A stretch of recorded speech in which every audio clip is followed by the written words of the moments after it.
I'm Debbie, and welcome to Bible Study. Today we are in chapter 3 in the book of James.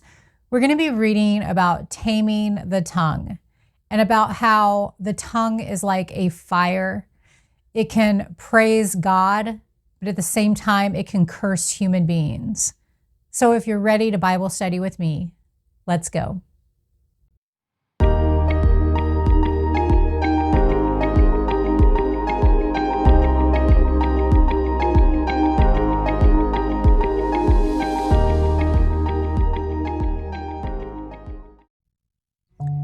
Dear Heavenly Father, we come to you with thanksgiving, and we ask that you give us knowledge, understanding, and wisdom as we study your word together today. Do your work in us in your perfect timing, and help us to be sensitive to your leading in our lives. Give us a fresh insight, and let us leave today's study with a new perspective. In Jesus' name we pray. Amen. Chapter 3. Not many of you should become teachers, my fellow believers, because you know that we who teach will be judged more strictly. We all stumble in many ways. Anyone who is never at fault in what they say is perfect, able to keep their whole body in check. So, teaching was a highly valued and respected profession in Jewish culture, and many Jews who embraced Christianity wanted to become teachers. James warned about the aspiration to teach, though, because teachers have a greater responsibility. Their words and example affect others' spiritual lives. So if you're in a teaching or a leadership role, how are you affecting those that you teach and lead? Verse 3, when we put bits into the mouths of horses to make them obey us, we can turn the whole animal. Or take ships as an example. Although they are so large and are driven by strong winds, they are steered by a very small rudder wherever the pilot wants to go. Likewise, the tongue is a small part of the body, but it makes great boasts. Consider what a great forest is set on fire by a small spark. The tongue is also a fire, a world of evil among the parts of the body.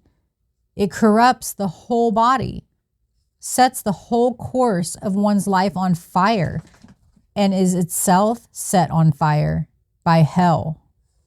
What we say and what we don't say are both important. To control our speech, we mustn't only say the right words at the right time, but we also need to rein in our desire to say what we shouldn't.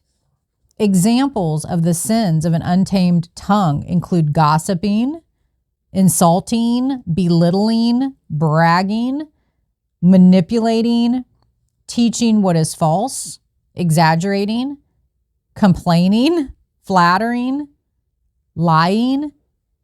So just pause. Take a minute to pause before you speak, to ask yourself, is what I want to say true? And is what I want to say necessary? And is what I want to say kind? James compares careless and hurtful words to a raging fire. An uncontrolled tongue can do terrible damage. Satan uses words and speech to divide people and pit them against one another. When a person loses their temper, their impulsive and hateful words spread destruction quickly, and no one can stop the results once they're spoken. We dare not be careless with what we say, thinking we can apologize later, because even if we do, the scars remain. A few words spoken in anger can destroy a relationship that has taken years to build. Before you speak, remember that words are like fire. You can neither control nor reverse the damage they do. Verse 7, all kinds of animals, birds, reptiles, and sea creatures are being tamed and have been tamed by mankind. But no human being can tame the tongue. It is a restless evil, full of deadly poison. If no human being can tame the tongue, why bother trying? Even though we may not achieve perfect control over what we say, the Holy Spirit will help us deal with our emotions and exercise self-control. Remember that we are not fighting the tongue's fire in our own strength. The Holy Spirit will give us increasing power to monitor and filter what we say. Then, when we offend others or are offended ourselves, He will remind us of God's love, and we won't react in a hateful manner. When we're criticized, the Spirit will heal the hurt and help us not to lash out. Verse 9, with the tongue we praise our Lord and Father, and with it we curse human beings who have been made in God's likeness. Out of the same mouth come praise and cursing. My brothers and sisters, this shouldn't be. Can both fresh water and salt water flow from the same spring? My brothers and sisters, can a fig tree bear olives or a grapevine bear figs? Neither can a salt spring produce fresh water. Man, so far, so much of chapter 3 is just all about what we say. That's so deep. Our own contradictory speech often puzzles us. Sometimes our words are good and pleasing to God, but at other times they are hurtful and destructive. Which of these speech patterns reflects our true identity, though? We were made in God's image, but the tongue is a constant reminder of our sinful nature. God works to change us from the inside out. When this Holy Spirit works in our hearts, He gives us self-control so that we can speak words that please God. So ask God to stop salty water from coming out of you and replace it with the refreshing water of the Holy Spirit. Verse 13, who is wise and understanding among you? Let them show it by their good life, by deeds done in the humility that comes from wisdom. But if you harbor bitter envy and selfish ambition in your hearts, do not boast about it or deny the truth. Such wisdom does not come down from heaven, but is earthly, unspiritual, demonic. For where you have envy and selfish ambition, there you find disorder and every evil practice. It's easy for us to be drawn into wrong desires by the pressures of society and sometimes even by well-meaning Christians.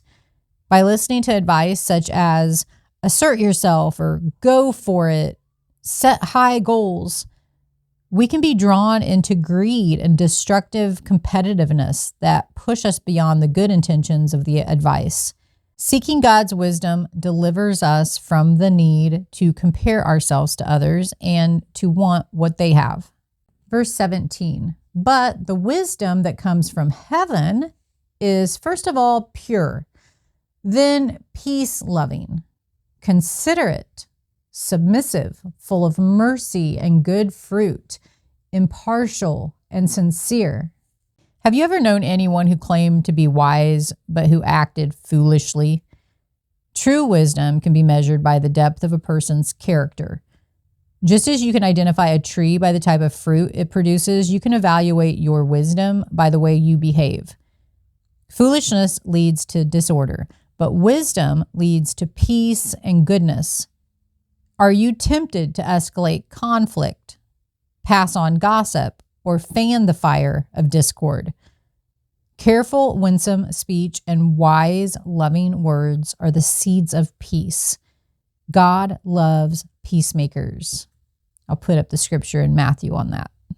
Verse 18, peacemakers who sow in peace reap a harvest of righteousness. James was known as a peacemaker, so he stresses the importance of peace. Believers should create a climate of peace wherever they go. Jesus promised that God will bless peacemakers.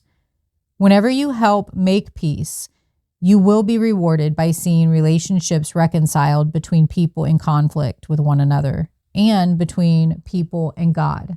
I like this little inset in my Bible where it says, when our speech is motivated by Satan and when it is motivated by God and his wisdom. So when our speech is motivated by Satan, it is full of bitter envy, selfish ambition, earthly concerns and desires, unspiritual thoughts and ideas, disorder, and evil. But when our speech is motivated by God and his wisdom, it is full of mercy, love for others, peace, consideration for others, submission, sincerity and impartiality, righteousness. If you enjoyed this Bible study, please hit the like button and click on the next video. We'll continue in chapter 4. And we're going to be reading about submitting to God. And this is actually one of my favorite verses in the whole Bible. And it helps me so much. And it is chapter 4, verse 7, which says, "Submit yourselves then to God, resist the devil, and he will flee." I hope to see you in the next video.